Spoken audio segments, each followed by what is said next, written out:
Peuple congolais, bonjour, bonsoir. Nabaye O Balandaranga, bonsoir. Bonsoir Nabino, pour partager vidéo.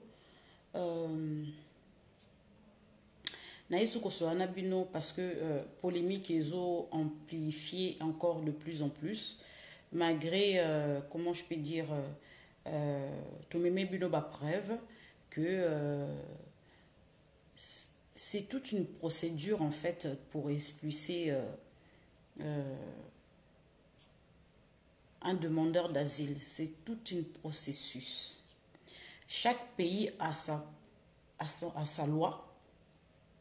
Bokoki ko expulser bangonde monate. Il faut un processus. Bamisusu bakozwa ba avocat, bakolega ba tribunal, bakoleka ba ofra, ezali processus moko monene. Tovandi na ba pays ya loi. Congolais lokola ya yebi loi te, akoyaka ka kolobela bino bilobela. Si tu connais pas ce sujet, koya ko débattre na domaine wana te. Soko yebi politique te, vanda na domaine na yo. Koya koloba biloba loba te. To clôturer polémique na bae o babani ko sala polémique. Lokola batu lokola ba Fabien Kuswanika ayebi ba loi ndenge ezali. Mais omoni ke mutaza motema mabe.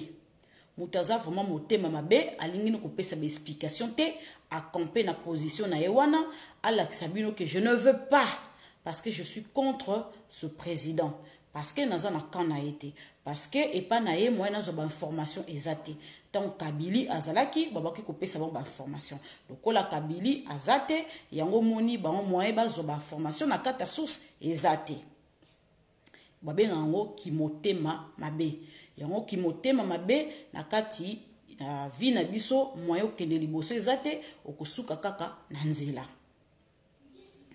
Congolais ezali problème na ki tribaliste te mutezo boma biso c'est archi faux.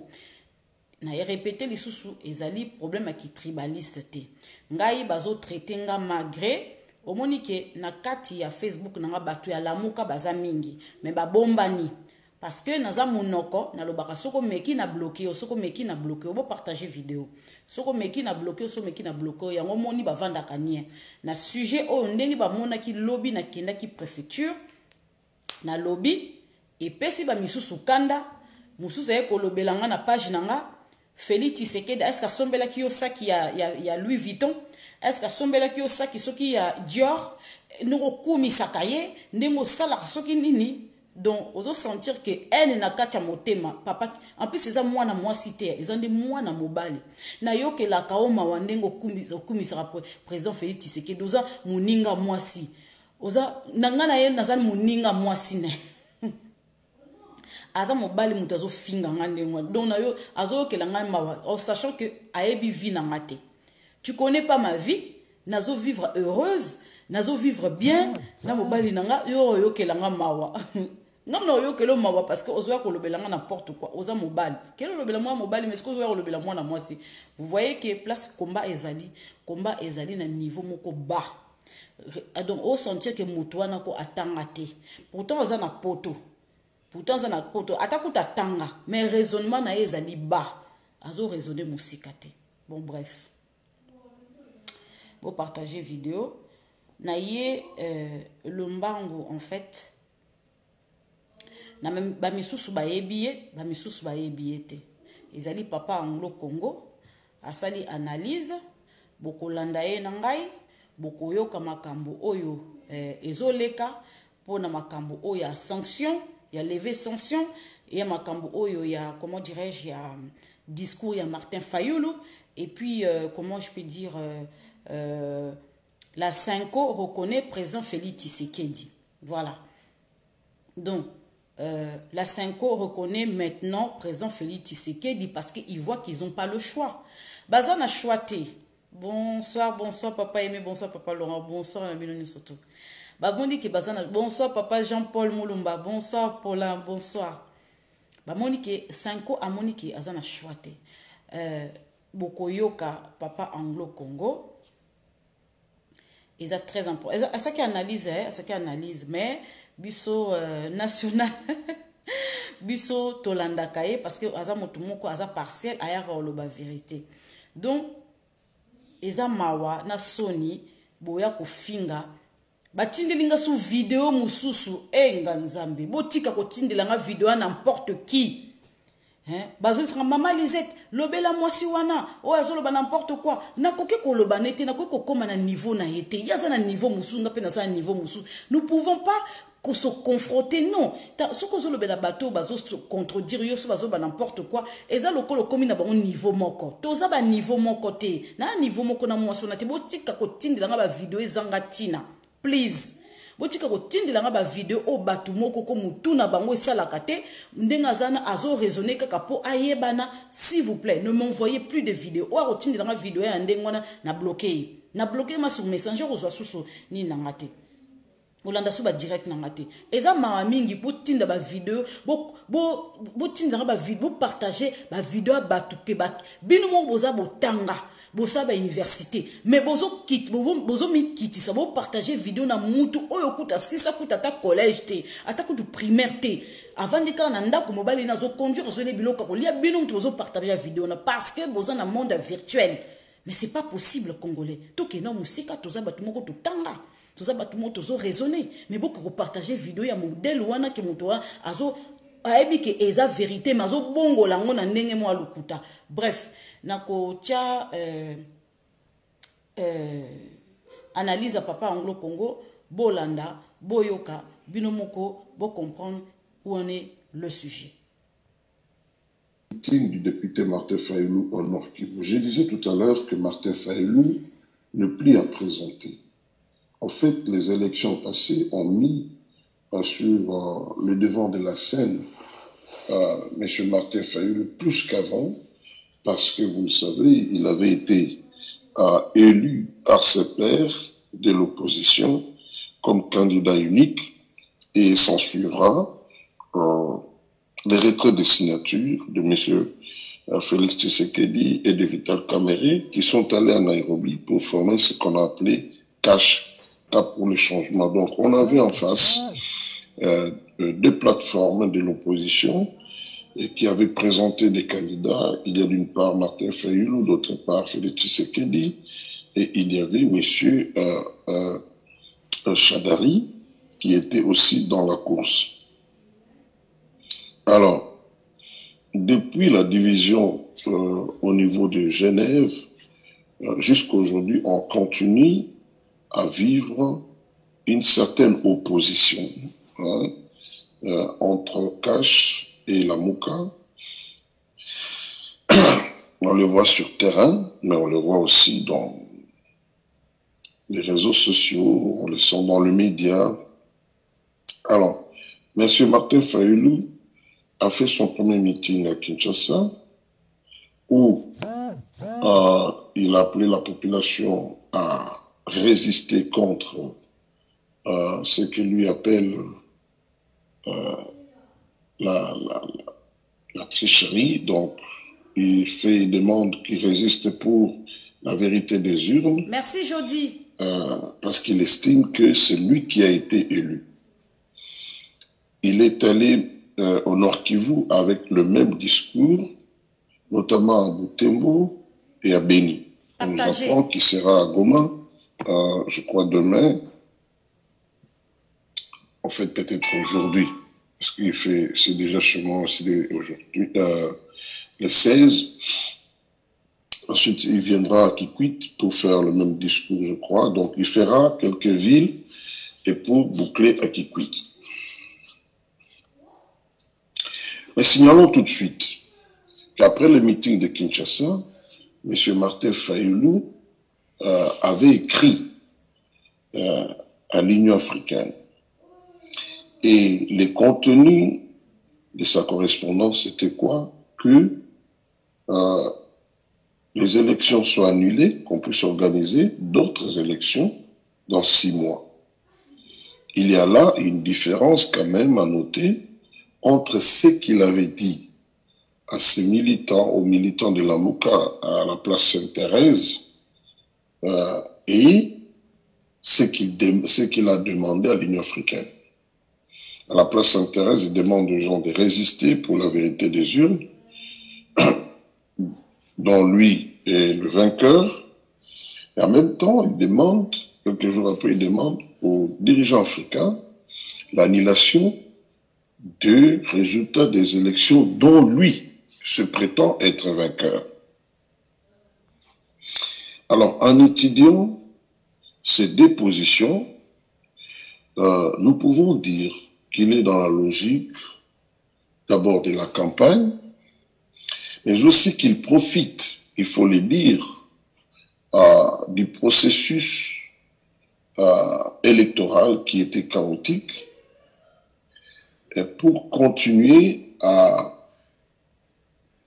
garder sa place, j'allais dire, et pour continuer à garder sa place en tant que porte-parole, voilà, porte-parole de la Mouka. Parce qu'au fait, initialement, et ça c'est Mouzito qui l'avait dit, Martin Fayulu était le porte-parole. Et lui-même l'avait dit aussi lors de sa désignation à Genève, qu'il n'était qu'un simple porte-parole des leaders de ces groupes-là. Donc, ils sont dans cette logique-là, mais ils sont aussi dans la logique de créer, j'allais dire, en profitant bien sûr du processus électoral qui était chaotique, de créer une crise politique ou bien de l'amplifier pour enfin en tirer le bénéfice. Bon, les moyens de créer cette crise sont divers. Il y a d'abord la mobilisation, donc on profite des mécontentements des électeurs et le choix même, il faut le dire après Kinshasa, les choix de Nord Kivu, de Beni Butembo, ce n'est pas un hasard. Nous savons tous que ces deux villes ont été exclues du processus électoral pour la simple raison, d'après la CENI, que la maladie d'Ebola avait fait de telle sorte que ses habitants ne devraient pas se rendre aux urnes au risque de contribuer à la propagation de cette épidémie dans le Nord Kivu. À Yumbi, c'était suite aux affrontements. Aujourd'hui, nous voyons les images et on comprend, honnêtement parlant, quand on regarde le nombre de morts, l'ampleur des dégâts à Yumbi. Il y a un reportage de France 24, je crois oui, France 24 si je ne me trompe pas. Quand on regarde, non, de TV5, on arrive à la conclusion que la CENI avait raison d'annuler les élections à Yumbi. Bon, en disant cela, on doit aujourd'hui établir des responsabilités qui étaient à la base de ça. Alors, on sent que la Mouka veut à tout prix créer une crise, sinon amplifier ou bien à partir des mécontentements d'une partie de l'électorat congolais, créer une grande crise qui va appeler à une résolution de cette crise. Et d'ailleurs, en disant cela, j'ai en tête ce qu'avait dit Mouzito, lequel Mouzito avait accompagné Martin Fayulu dans son voyage dans le Nord Kivu. Donc, par rapport au contenu du message de Sainte-Thérèse, de Nord Kivu, mais aussi de la lettre adressée au chef d'État, il est clair qu'ils sont en train de chercher un moyen de créer des conditions d'une crise, mais en même temps, ils donnent la solution pour puiser voix au chapitre. Parce que, par exemple, quand il dit dans sa lettre qu'il faut qu'on annule les élections et qu'on les organise dans 6 mois, quand on va annuler les élections, dans la lettre de Martin Fayulu, il ne dit pas qui, parce qu'il y aura absence de légitimité. Ni lui, ni Félix Tshisekedi, personne ne sera président à ce moment-là. Alors, qui sera le président? si on annule les élections, dans les 6 mois-là, qui va diriger le pays? Quelle sera l'Assemblée nationale qui sera à la mise en place, les Sénats et les autres institutions? Donc, on sera obligé de recourir au président qui était là avant, à l'Assemblée provinciale qui était là, plutôt à l'Assemblée nationale qui était là avant, au Sénat, et même au niveau des assemblées nationales. Donc c'est une marche arrière qui n'est pas réaliste, mais qui traduit quand même cette volonté de créer une crise, je reprends encore, et en même temps proposer la solution. Et cette solution, on va les remettre tous en scène. Et au fond, quand on regarde, si on annule les élections, c'est-à-dire tous les processus électoraux qui a précédé sera annulé. Nous ne disons pas qu'il est parfait. Mais est-ce que ce n'est pas là une volonté, quelque part, de créer les conditions de retour de ceux qui étaient exclus? Donc, il y a un peu tous ces objectifs non avoués qu'on peut déceler dans cette démarche. Ça aurait été mieux que son discours de Sainte-Thérèse, et qui est conforme au discours tenu au Nord Kivu, se traduise dans sa lettre adressée au chef d'État pour dire « Je me considère comme le président et nous allons faire la résistance. Nous vous demandons de ne pas reconnaître le président qui a été proclamé vainqueur, hein, et plutôt d'être du côté du peuple qui est en train de faire la résistance. » Mais ce n'est pas le cas. Ce n'est pas le cas.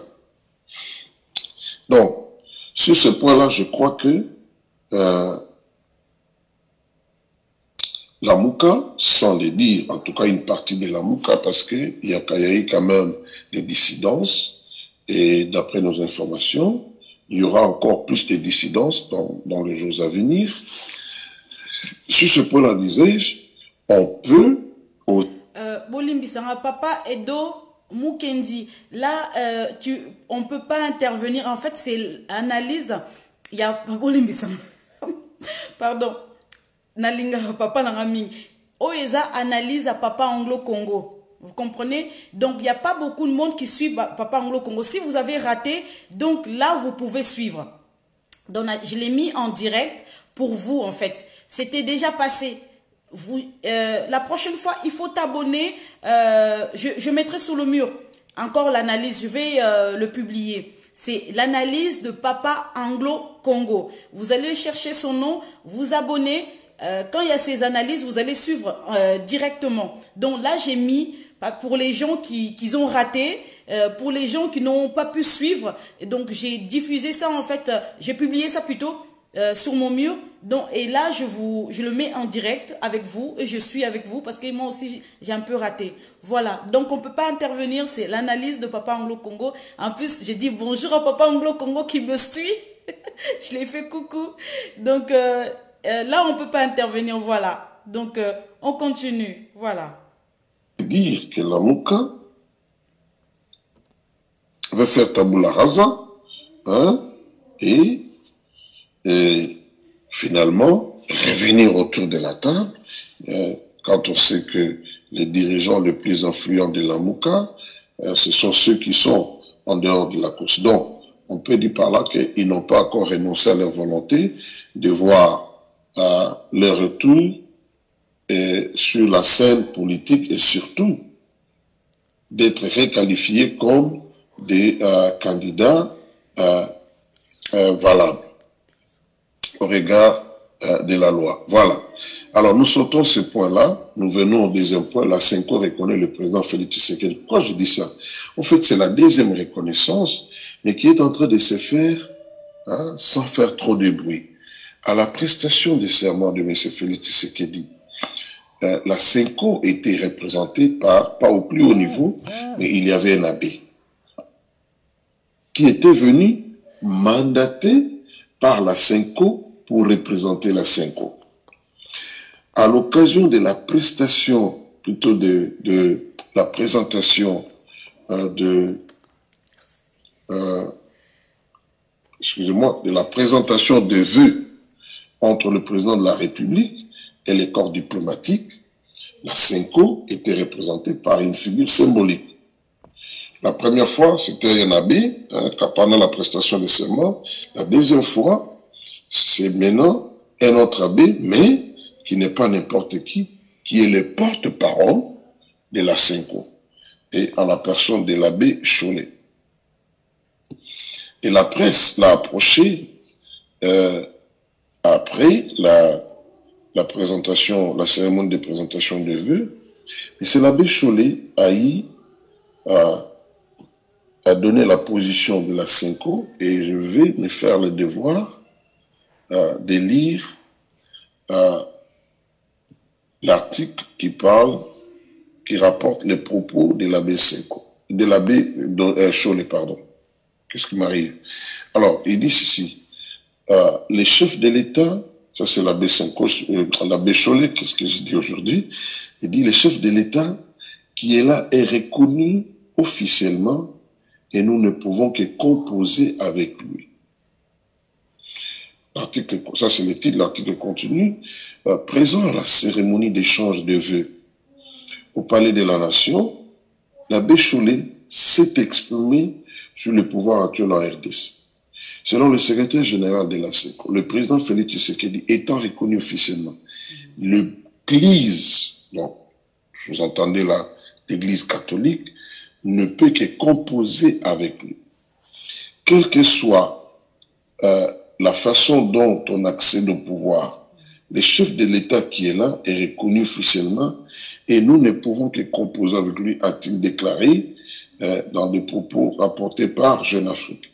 À en croire l'abbé Cholet, l'épisode de la contestation des résultats des élections, cet épisode, disait-il, est déjà passé. Je le cite encore ici, il faut faire la part des choses. Une observation est une chose et le respect des institutions est tout autre. Vous avez bien suivi, du moment où la Cour constitutionnelle s'est prononcée, la SECO n'a dit un mot. Donc, n'a dit aucun mot, a-t-il indiqué. Par ailleurs, il déclare que l'Église reste ouverte à la collaboration avec les Congolais dans le respect des règles. Faisons une petite analyse sur ces propos.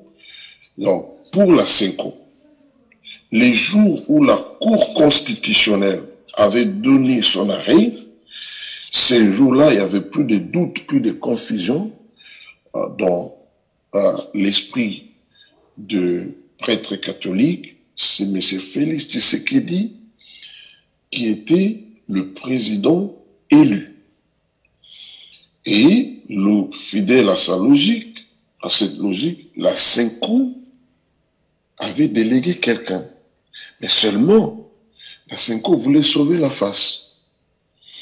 La SECO avait délégué un abbé parce que quelques heures avant, on a suivi l'interview de l'archevêque de Kinshasa, Monseigneur Ambongo, qui avait, à mon humble avis, maladroitement dit qu'une invitation n'était pas une convocation, mais ce n'était qu'une invitation qu'on avait lancée. Et ce n'était pas une convocation. Alors on pouvait sentir que pour la SECO, il fallait que les choses se passent autrement. Aujourd'hui, nous n'avons pas le temps d'expliquer dans les coulisses comment certaines choses s'étaient passées. Je vous ai toujours dit, c'est en Afrique du Sud pour la première fois qu'on avait eu la première information, la réunion de l'Afrique du Sud entre les opposants. C'est là où la première fois, il y avait eu une fuite. Comme quoi, l'Église catholique a appuyé, je reprends ici, les propos de services secrets sud-africains, et même c'était écrit dans un journal sud-africain. Quand je parle de ça, je ne dis pas seulement que non, il y a un journal sud-africain qui a rapporté ça, que mais cela a été passé inaperçu, que pour la première fois, c'est là, on a dit clairement, en tout cas, il y a eu une fuite. Quand je dis clair, on a dit, c'est-à-dire, on a eu une fuite d'informations comme quoi la Senko était derrière Martin Fayulu. Et vous allez comprendre la position de l'Afrique du Sud. Et il était catégorique vis-à-vis de la Senko parce que l'Afrique du Sud avait l'intelligence ou bien les renseignements comme quoi la Senko, qui avait une mission d'observation, était de connivence avec la Mouka.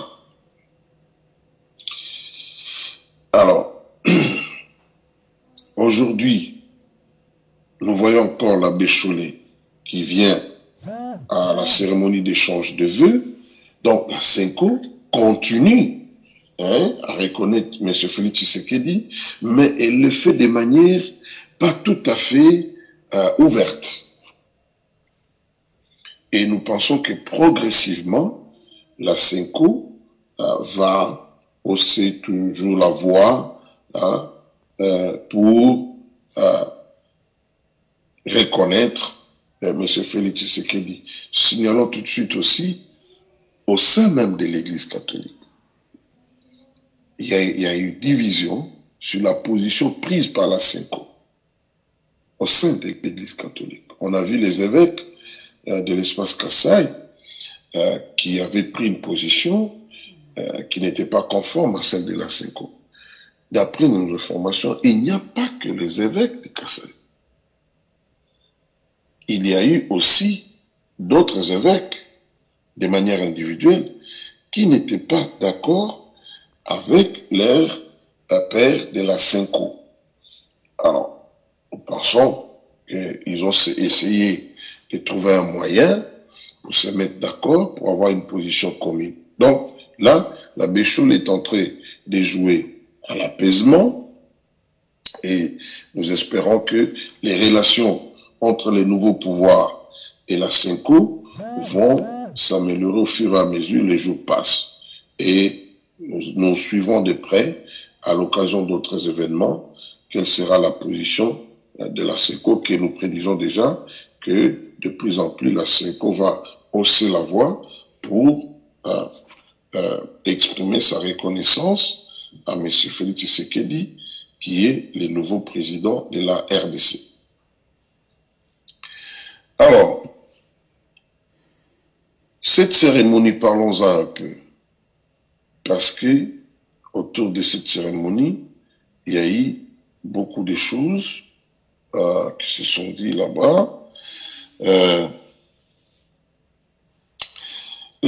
Là, nous entrons dans notre troisième sujet. D'où viennent les rumeurs sur la levée des sanctions imposées, sous-entendu imposées sur certains barreaux du régime de Kinshasa, de l'ancien régime, bien sûr. Nous avons sous les yeux ici un article de RFI. Je vais vous lire.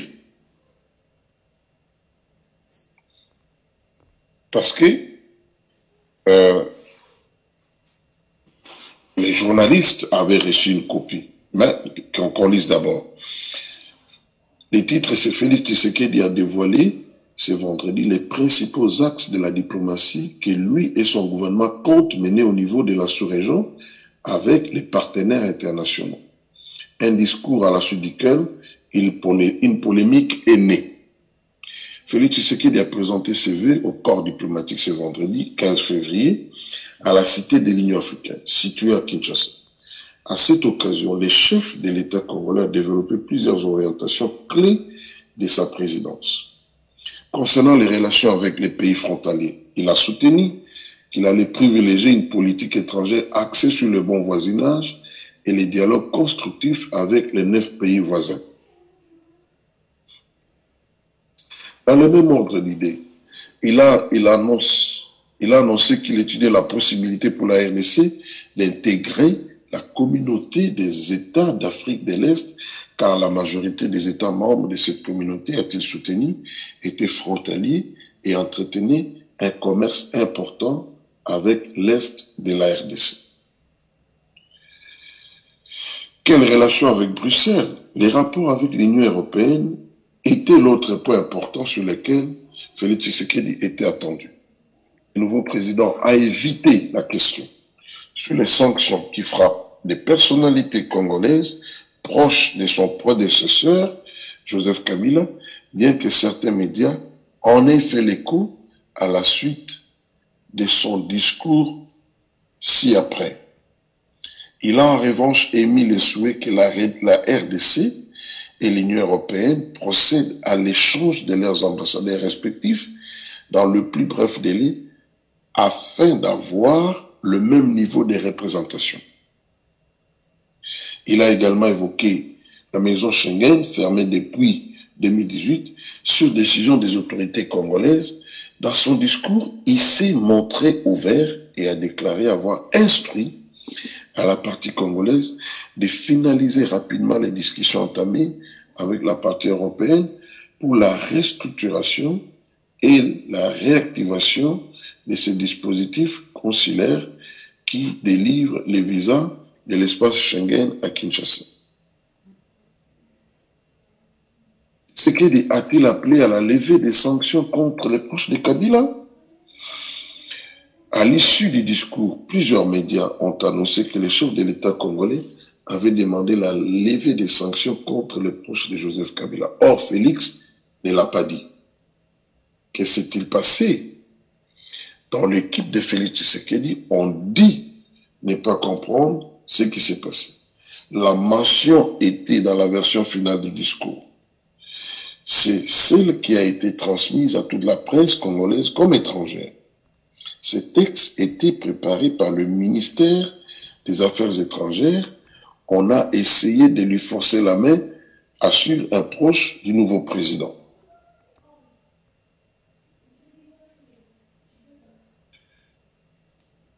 Le chef de la diplomatie congolaise, Léonard Tchao-Kitounou, pilier du régime de Joseph Kabila, est toujours en fonction, à l'absence d'un nouveau gouvernement, que l'on dit de coalition ou de cohabitation. C'est selon. Même lors du discours de l'Union africaine, on avait remarqué qu'il y avait des accents de Joseph Kabila dans la bouche de Félix Tshisekedi, dont on ne doute pas de l'esprit d'ouverture, commente un diplomate. Compromis ou pas, à la dernière minute, les nouveaux présidents se refusent à demander la levée des sanctions. Ils ne l'avaient pas non plus demandé à Addis Abeba, à la chef de la diplomatie européenne, Federica Mogherini, assure une source européenne. Dans la salle, il y a eu sans doute, dans la salle, il y a dû sans doute avoir un dessus, Kalev Mouton, qui est sous sanction de l'Union européenne. Le chef de la très redoutée agence nationale de renseignement est donné pour démissionnaire, mais ne sera remplacé qu'à la nomination de son successeur, a-t-il lui-même expliqué chez nos confrères de Jeune Afrique. Tout ça, ça prouve que s'il négocie tout, Félix résiste un peu. Estime un observateur étranger. Voilà. Je pris cet article, je le prends avec beaucoup de réserves, parce que nous sommes dans une période où il y a une guerre terrible au niveau des médias, même les médias internationaux tels que RFI. Nous savons tous que le média européen, particulièrement de certains pays européens, ne sont pas tendres vis-à-vis de M. Félix Tshisekedi, tout simplement parce que RFI émane du budget de l'État français, et donc quelque part la position de la France, la vraie position de la France transparaît à travers la communication de RFI sur les dossiers des élections au Congo. Mais néanmoins, c'est le seul journal qui nous a donné quelques détails sur ce qui s'était passé au niveau de la cité de l'OIA lors de la présentation de vœux. Alors, au regard de cet article, et nous pouvons dire il y a un fait, si c'est vrai, il y a un fait, c'est que, et quand nous recoupons avec d'autres sources, c'est qu'il y a eu une version du discours du chef de l'État qui a été remis à la presse. Et dans cette version, il y avait effectivement la demande de la levée des sanctions sur certaines personnalités et qui étaient dans le régime de Joseph Kabila. Ça, c'est un fait. Mais c'est aussi un fait, au regard des propos d'un proche du chef de l'État, c'est que il y a eu tentative d'influencer les chefs de l'État à prononcer cette phrase et que l'entourage ou bien les chefs de l'État a refusé de prononcer cette phrase. Ceci dénote que, premièrement, M. Félix Tshisekedi, bien qu'au nom du principe de la continuité de l'État,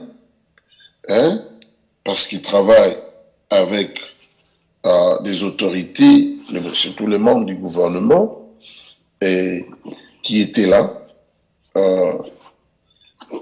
sous la présidence de Joseph Kabila, nous disions, bien qu'au nom de ces principes de continuité de l'État, M. Félix Tshisekedi est entré quelque part des jours d'une certaine, des jours de l'indépendance. C'est-à-dire, et c'est lui qui dicte. Parce qu'au finish, il n'a pas lu ces paragraphes. Cet état des choses prendra fin ou bien perdra de son ampleur quand il y aura la mise en place, la publication d'un gouvernement, bien que ce sera un gouvernement sur des coalitions ou des cohabitations. Si c'est un gouvernement de coalition, c'est-à-dire on aura en face une même force, j'allais dire la somme de plusieurs forces politiques qui se composent en une force politique et qui aura la même direction dans la prise des décisions. Mais si c'est une cohabitation, nous devons nous attendre à parfois des divergences, mais lesquelles divergences vont trouver des solutions dans les cadres de règles fixées, des règles de gouvernance fixées par la loi. Mais aussi, il pourrait y avoir des moments où ça sera que les deux parties ne s'entendent pas. Je prends l'exemple des États-Unis. Vous avez certainement constaté, on parle beaucoup de shutdown au niveau des États-Unis. Donald Trump vient de prendre une décision et qui n'est pas soutenue par les congrès, donc la Chambre des représentants et le Sénat. On a évité un shutdown et il a trouvé un autre moyen pour construire de murs entre le Mexique et les États-Unis. Cette politique est en train de fait polémique aux États-Unis. Donc, pourquoi? Parce que là, ici aux États-Unis, pour le moment, il y a cette cohabitation, du moins à l'américaine, parce que ici on n'a pas de premier ministre, c'est le président de la République qui est le patron de l'exécutif full, mais il a là une situation où il n'a plus la majorité dans l'une des chambres du Parlement américain, donc du Congrès. C'est-à-dire que pour des grandes décisions, il doit absolument négocier. Alors, parfois, il trouve un compromis, mais par moment, il n'y a pas de compromis. Et cela va certainement continuer à l'approche des élections, lors du deuxième mandat de Trump, s'il sera élu, bien sûr. Donc, chaque fois qu'on s'approche, quand on est dans la cohabitation et qu'on s'approche des nouvelles échéances électorales, chaque, j'allais dire, composante dans le pouvoir va essayer de prendre sa direction. Est-ce qu'on en est là chez nous? Pas encore. On verra si ça sera un gouvernement de coalition.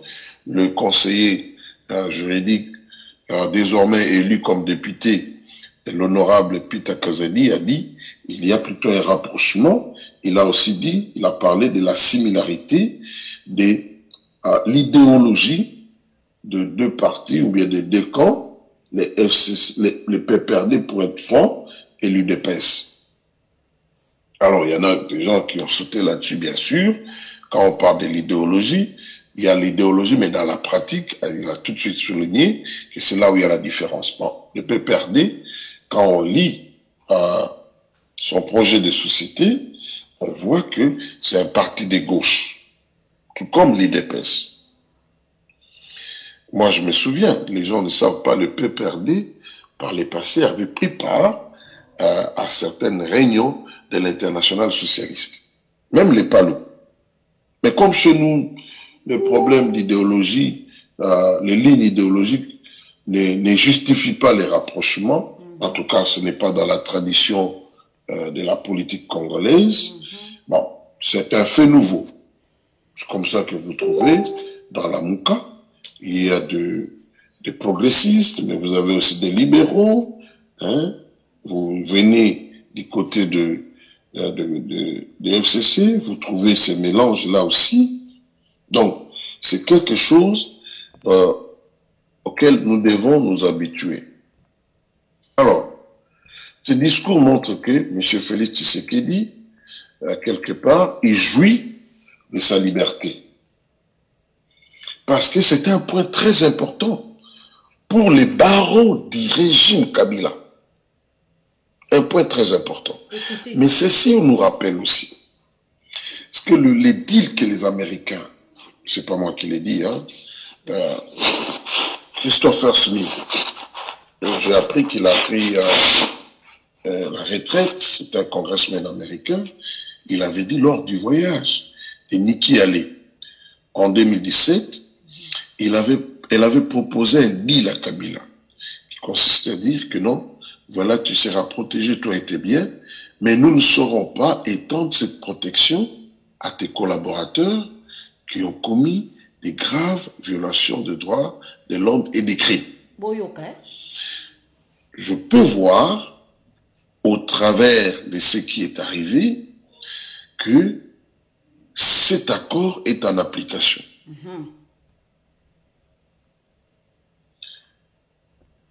Il n'y a pas de doute que M. Joseph Kabila, la loi lui garantit l'immunité, hein, je parle de la Constitution, donc il sera sénateur à vie.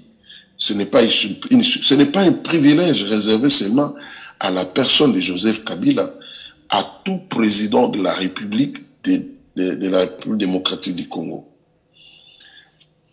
Je constate que par la position de M. Félix Tshisekedi, les dignitaires du régime Kabila ne jouissent pas de la même protection.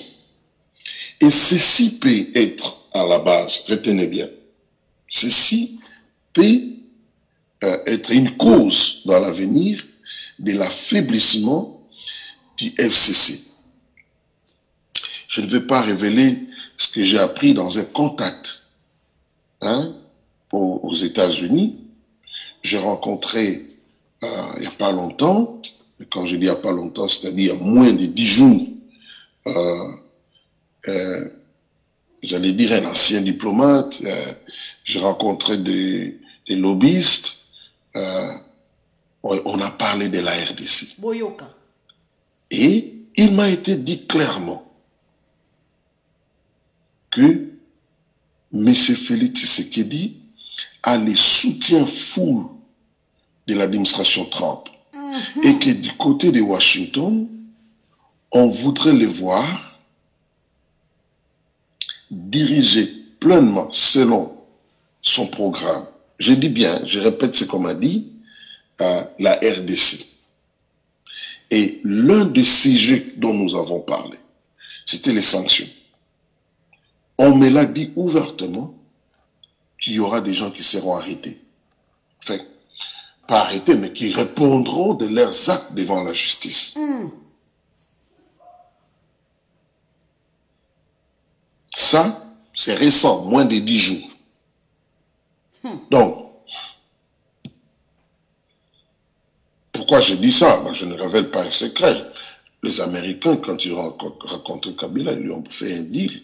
Et il me semble, dans les propos de Christopher Smith, j'en avais parlé dans une analyse, Kabila n'avait jamais refusé ce deal. Mais c'était plutôt les modalités pratiques et certaines garanties, hein, certains signaux forts pour que ce deal soit exécuté. Et apparemment, nous sommes dans cette situation. C'est une façon aussi de donner à M. Félix Tshisekedi le moyen de diriger, parce que les États-Unis, c'est clair, qu'on ne vous trompe pas, okay? Les États-Unis soutiennent M. Félix Tshisekedi. Avant, je le disais par analyse, hein, mais j'ai rencontré, et je vais encore rencontrer d'autres gens, mais j'ai rencontré des gens qui sont très au courant, qui m'ont dit ouvertement, il n'y a pas de doute. Pour eux, c'est Félix Tshisekedi. Donc, comme je le disais dans mes analyses, et j'étais content d'entendre cela, j'avais bien sûr posé beaucoup de questions concernant les relations à venir entre la RDC et les États-Unis. Il est clair que dans les jours à venir, nous allons assister à une sorte de montée de pouvoir de M. Félix Tshisekedi. Et comme la politique du Congo, c'est une politique très dynamique, comme on dit, il faut s'attendre à des couacs, à des divisions, à des dissensions au niveau du FCC. Mais cela ne se fera pas sans résistance. Cela ne se fera pas par un coup de baguette magique. Alors, ces rumeurs sur la levée des sanctions, nous avons donné la version des RFI, mais nous avons recoupé, comme j'ai dit, avec d'autres sources, effectivement. Il y a eu une copie qu'on a remise.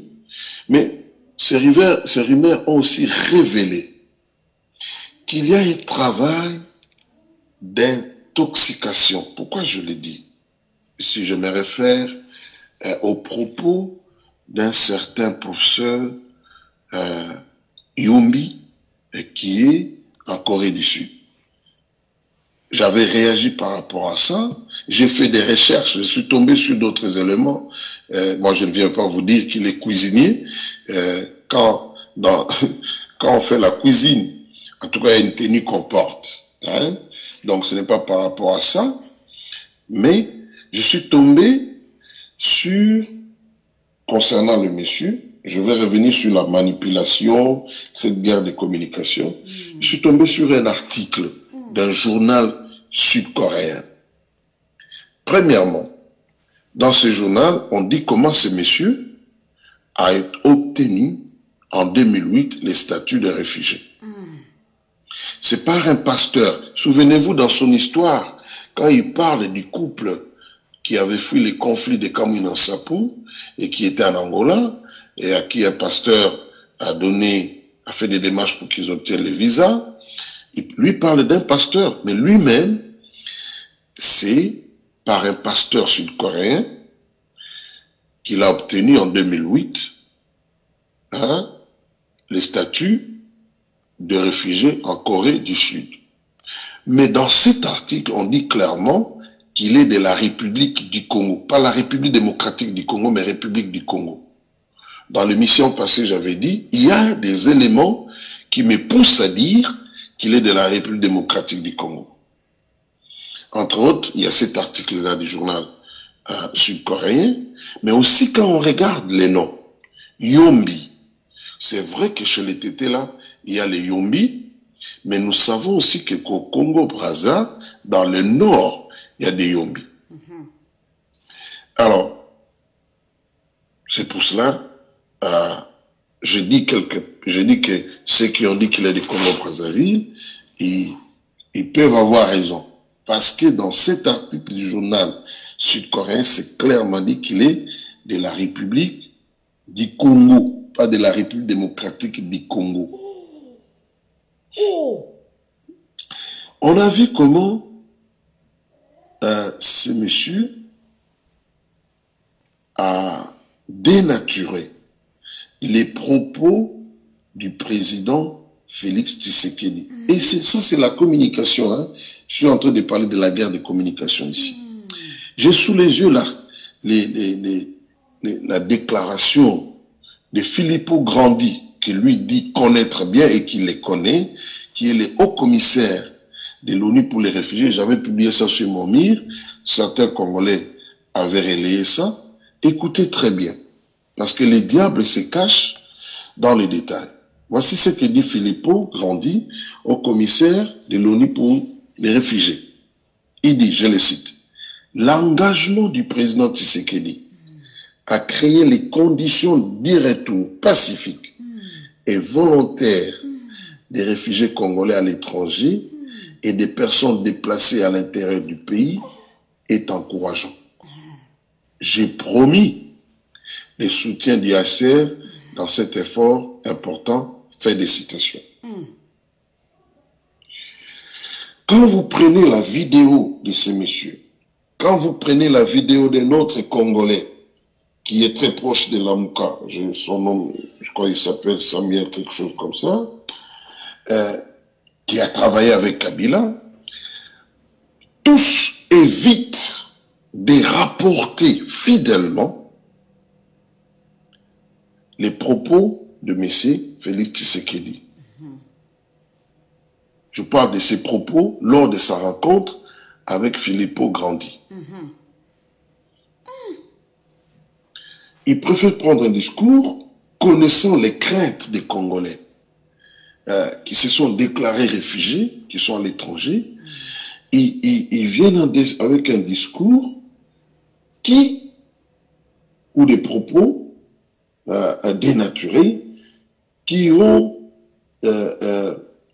renforcer les craintes de ces gens, les affoler, et le but inavoué, nous sommes dans la communication, c'est justement de présenter. Parce que ça a été repris par la Libre Afrique, ou un journal qui apparaît en Belgique, comme quoi les réfugiés congolais sont mécontents de M. Félix. C'est chose que moi je comprends.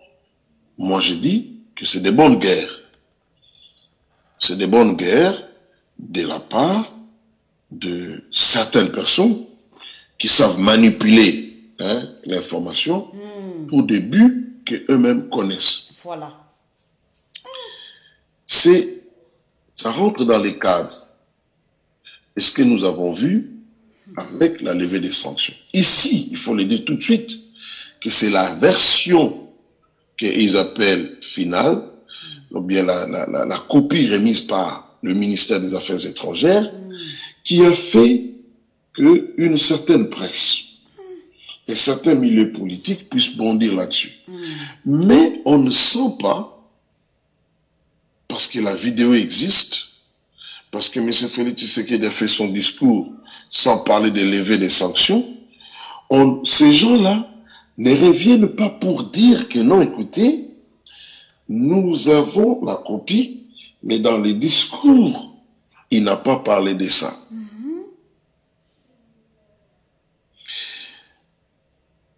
Ils s'en tiennent seulement à la copie.